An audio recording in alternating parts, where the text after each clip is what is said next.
What's up, everyone? Welcome back to Better Biomed. Today is going to be a public service announcement about something that I just realized that probably a lot of you are not doing.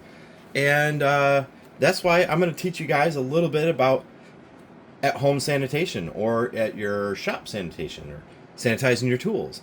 This is something that you guys should know about. And it came about because I did a post.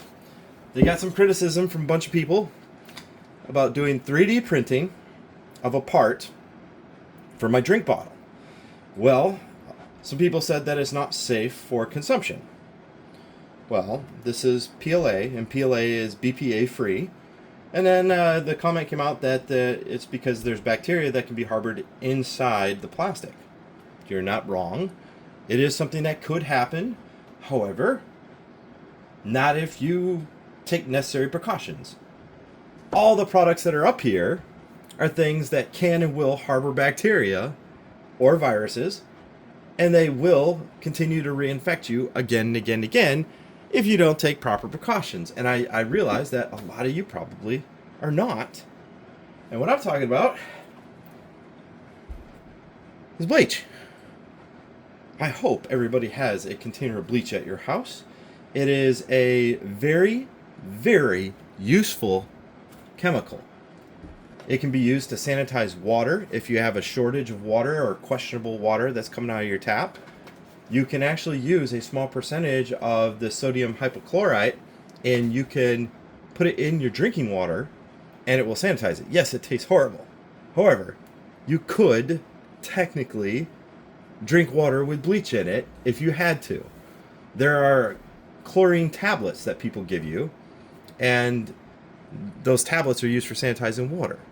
They can also use those tablets to create a bath to sanitize objects like these. But here at my house, I use a regular application of bleach that is mixed with water. And of course, proper eyewear. When you open up a container of bleach, you should always use eyewear. Even a tiny droplet splashing up into your eyes is extremely painful, and it is an absolute nightmare for you and for your physician because you can permanently damage your vision with bleach. However, it is an extremely useful chemical to have around the house because you should use it with a plastic container to regularly create a dipping bath for many items around your house to keep them sanitary. There are so many items that you use around your house, like these scrub brushes, and they will get a lot of mildew and stuff, especially around the base of the brushes. So these type of items, you can actually see, I bleach pretty regularly. Toothbrushes, I dip these in a bleach bath pretty regularly. These Sonicare right here, you can actually take a bleach bath and you can wipe down the outside, and it's the same thing as using like one of those sanitary wipes that you find at hospitals. Extremely useful. Thermometers. Guys, you use a thermometer when your child is sick, right? Or when you're sick. That means that it's technically contaminated. And most people never ever clean their thermometers. And the fact of the matter is that you could be continually contaminating yourself because things like viruses could be living on certain items and certain surfaces for a period of time. So things like this, we dip the applicator part down into the bath and you maintain that for a certain period of time. Now this is the part that was in question. It's a plastic part that I 3D printed to fit inside this cap right here. This is called the Chug Cap.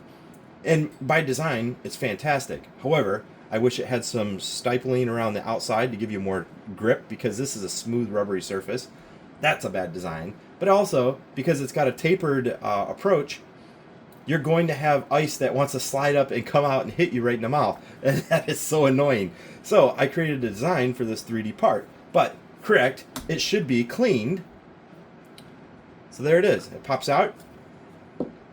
And this guy here goes in the bath. It gets cleaned. And guess what? These seals right here, look at that. Those seals also get cleaned because they will develop a black mildew around the edges. Drug cups. Drug dispensary cups. They're being applied right to the sick patient's mouth. These should also be cleaned in between sicknesses, of course. Yeti. Yeti is a fantastic design, guys. These covers, they can be cleaned. However, you should be aware that you have to like put your fingers on the outside and pull off this rubber band and this, and they should be dipped in a bath together. That way they're both sanitary, because there will be mildew and stuff that ends up in these crevices because it won't perfectly dry. You can see I do it to all my Yetis. This cover right here, there is some sealing surfaces up on the inside. Same thing. Now, I would precaution you guys on anything that's got stainless steel. You can see one of them here. Stainless steel with prolonged exposure to too strong of a bleach solution will create pitting. So that's why all my cups will not get bleached. Bleach should stay completely away from stainless steel. Now, this is a lesson I learned long ago, back when I used to brew beer. Stay away from stainless steel with bleach.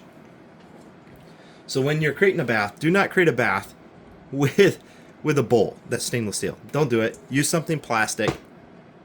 Trust me, you don't want to get pitting in stainless steel, because what it'll do is it'll create points for rust, and it's impossible to stop that rust from happening in the future.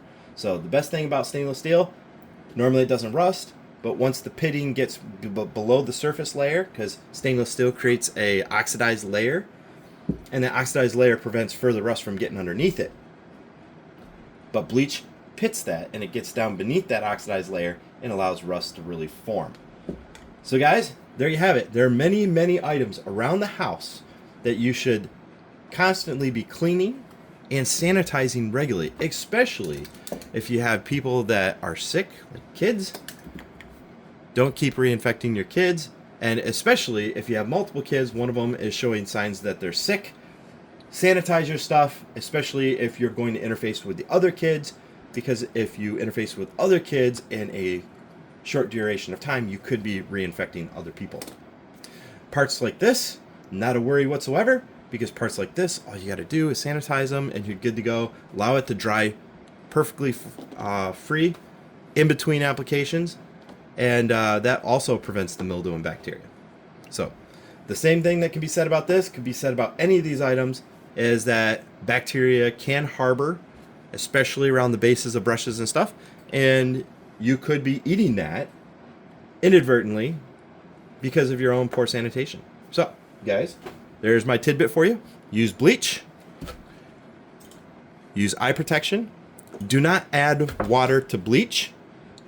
You put water in a basin or in a container, and then you add the bleach to water. Never, ever add water to bleach. So, in other words, don't put the bleach in the container first and then the water second. Always put the bleach in second, and that way there it dilutes out and it doesn't splash up in a concentrated form into your eyes. Also, bleach is obviously very hazardous to colors on clothing. So if you have clothing that you cherish that are not white, maybe you want to hesitate before bleaching things and using your finest red pants, right? I know me and my red pants, they'll stay the heck away from bleach. All right, guys, thanks for watching.